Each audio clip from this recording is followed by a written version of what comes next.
The countries जहाँ पर जो एक रिलेशन है दोनों कंट्रीज़ के बीच में, वो आई थिंक इस स्टेप की वजह से ज़्यादा स्ट्रॉन्गर ही होगा और ज़्यादा बेटर ही होगा, वेर इन उनका टूरिज़म जो है वो और ज़्यादा प्रमोट होगा and we'll have I think amazing films coming under this collaboration, so it's a great initiative. आपने वियतनाम ट्रैवल करके आपको कैसे लगा वो कंट्री एंड क्या मुझे ऑनेस्टली बहुत अच्छा लगा। That was my first time जब मैं अभी नमस्ते वियतनाम फेस्टिवल के लिए गई थी and it's got a very different vibe. When we say that India is culturally very very rich, मुझे बिल्कुल वैसा ही लगा for Vietnam also. The people over there are very warm and very grounded almost. So I had a wonderful time and people really need to go out there and explore the country because it's actually very beautiful.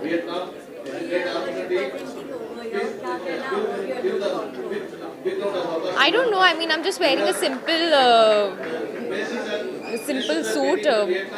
इसमें कुछ effort नहीं है. Indian is always very very effortless, and I love wearing Indian. About my projects, there are a couple of things that I'm working on, but it'll be too soon to kind of talk about it right now. Also, मेरी जो film है काया पलट, we're going to have its US premiere in the end of September in Boston, so excited for that as well. I have a Gujarati film coming up, so hopefully इस साल के and तक सारी चीज़ें बाहर निकलनी शुरू हो जाए।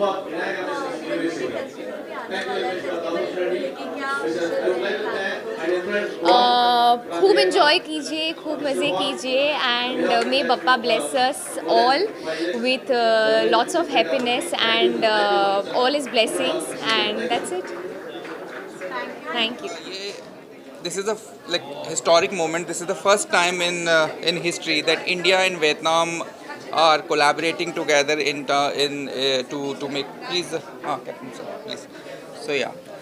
So I think it's a historical moment when India-Vietnam collaboration is happening for a co-production of a film, and this is not just for one film, but we are going to produce several films, and this is the opening of a door where not only us but other filmmakers in future will be making films in Vietnam, and government of Vietnam and people of Vietnam are very supportive, and I think इस सब का श्रेय जो है captain बाली को जाता है, जिन्होंने ये रास्ता हम सब के लिए, हम सब फिल्म मेकर्स के लिए ओपन किया है। हम रिसेंटली, जेबा जी प्लीज़ ज्वाइन कीजिए, हम रिसेंटली वहाँ पर वियतनाम में गए थे इनके साथ में, और it was a wonderful arrangement, wonderful hospitality, बहुत ही खूबसूरत वहाँ की जगह हैं, और हम लोग बहुत ईगर हैं, बहुत एक्साइटेड हैं कि जल्दी जल्दी अपनी फिल्म वहाँ जाके शूट करें। वुड यू लाइक टू से? सबसे बड़ी बात जैसे राहत ने बोली कि ये this is a historic moment, because अभी तक कभी भी इंडिया वियतनाम को प्रोडक्शन फिल्म नहीं बनी है, और अभी we have just return from doing the second edition of the Namaste Vietnam festival, और हमने वहाँ पर ये फिल्म अनाउंस की थी, और जब हम वापस आए हैं तो हमने सिर्फ अनाउंसमेंट नहीं की है, this is the second step towards it, और आज हमारा क्वांगनाम गवर्नमेंट के साथ MOU साइन हो गया है, और कम से कम 5 या 6 MOUs और साइन होने वाले हैं हमारे। हम बहुत जल्दी वियतनाम वापस जा रहे हैं। वियतनाम फिल्म डेवलपमेंट एसोसिएशन, जो वहाँ की सबसे बड़ी फिल्म ऑर्गेनाइजेशन है, उनके साथ हमारा MOU साइन हो रहा है। सबसे बड़ी बात यह है कि वियतनाम और इंडिया दो ऐसे देश हैं जिनमें बहुत ज़्यादा दोस्ती है, और आज से नहीं, और किसी कारणवश ये फिल्म बन नहीं पाई। It has got some beautiful locations, it has got lovely people, and we have got the best film industry in the world. So अभी तक ये मैरिज हुई क्यों नहीं, शायद हमारा ही इंतज़ार हो रहा था, और मैं बहुत ही खुश हूँ कि राहत और मैं और जेबा जी और अब हमारे साथ उमंग कुमार भी जुड़ गए हैं। We are going to make the first film, and like he said, this is not going to be the last film, it is going to be the first film, and then of course there is going to be a series of films that are going to be planned. In fact अभी मुझे यहीं बैठे बैठे उमंग कुमार ने बोला कि वो अपनी दूसरी फिल्म जो वो बनाना चाह रहे हैं, वो लोकेशन ढूंढ रहे हैं। He is very happy to go there and see कि अगर वो वहाँ पे उसको सेट कर पाएँ। सो ये एक बहुत ही बढ़िया मोमेंट है, और ये हम बहुत तहे दिल से हम शुक्रगुजार हैं सब लोगों का जो ये सामने हमारे साथ जुड़े, और जिन्होंने आगे आके हमारा साथ दिया, और आगे भी साथ देते रहेंगे।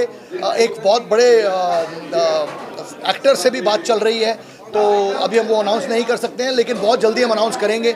So we are going to have top Indian actors with Vietnamese actors coming and joining in for the first time. और एक और अनाउंसमेंट मैं यहाँ करना चाहता हूँ कि ये फिल्म बहुत जल्दी शूट होने वाली है, क्योंकि हम इस फिल्म का अगले साल कांस में प्रीमियर करने वाले हैं. Yes. तो we have to do it on a very fast pace. We will shoot this film and we will do the premiere next year and in 2024 at Cannes. Thank you. Anything you want to add? सब कुछ तो अपने बाली साहब ने भी बोल दिया, बाली साहब ने बोला और बाली जी ने भी बोल दिया और राहत जी ने भी बोल दिया. बस यही है कि we all are looking forward and we all are very excited. Thank you so much. Thank you.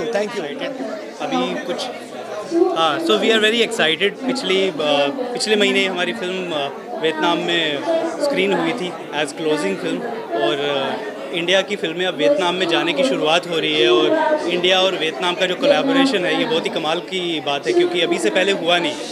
तो ये आई थिंक ये एक नया इतिहास बनने जा रहा है. So we are part of it and we are really excited and feeling honoured कि इस तरह की चीज़ें हो रही हैं, और बहुत एक्साइटेड हैं अगली फिल्म के लिए जो वियतनाम में शुरू होने वाली है हमारी.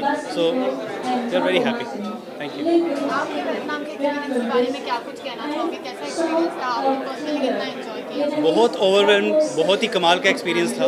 मैं पहली बार वियतनाम गया था. मेरी फिल्म थी काया पलट, और वहाँ पहुँचने के बाद पहले 1-2 घंटे में ही ऐसा लगा था कि जैसे इन सब लोगों को जानता हूँ. हमारे इमोशन, हमारा स्टाइल, हमारी फिल्म को लेकर प्यार, सिनेमा को लेकर प्यार, वो सब एक जैसा ही है.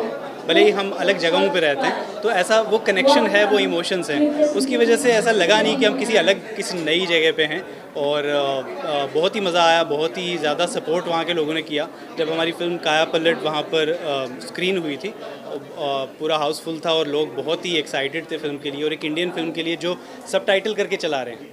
हालांकि वो डब भी नहीं थी उस लैंग्वेज में. उसके बाद इतने एक्साइटेड थे, और वो लोग कहते थे कि जो Q&A हुआ था, क्वेश्चन आंसर सेशन, उसमें उन लोगों ने बड़ी अच्छी बातें की कि हमें इंडिया के कल्चर को और एक्सप्लोर करना है और देखना है. हम और जानना चाहते हैं इंडिया के बारे में, इंडिया के लोगों के बारे में, इंडिया के फूड के बारे में. तो वो सारी चीज़ें बड़ी एक्साइटिंग थी, और आने वाले टाइम में वो चीज़ें जो हैं वो हम फिल्मों के थ्रू लेकर जाएंगे वहाँ पर इस मीडियम से. Thank you.